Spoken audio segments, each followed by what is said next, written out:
May mga nagtatanong nga sa akin kung paano daw lagyan ng picture yung text, gaya dun sa mga pinost ko sa aking wall. Ito ay simple lang. Ang gamit ko dito ay add text. Yan, mag-download kayo ng add text at buksan natin. Dito marami kayong pagpipili ang background. May iba't ibang kulay at may gradient din. Yan, sample natin itong puti. Yan, white background. Then next natin is black. Then try natin itong orange. Sa ibaba meron ding gradient. Yan, mag-sample tayo. Makikita nyo na marami siyang mix ng colors. Tapos ito yung ginamit ko, yung may violet at saka green. Then start na tayo. Pindutin yung add text sa baba. Type ang word na gusto nyo.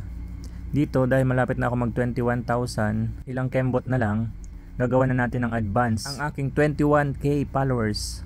At after nyo maglagay ng text, makikita nyo sa ibaba ang iba't ibang tools. Dito pindutin natin yung style. Ayan yung style na napili ko. May shadow. Tapos i-adjust lang natin ng kaunti. Dahil ang topic natin ay kung paano maglagay ng picture, hanapin yung texture sa ibaba. Pindutin ang select image. Piliin ang picture at wala. Ito ang life hack para sa'yo. Ayan, i-adjust lang ng konti at yan na.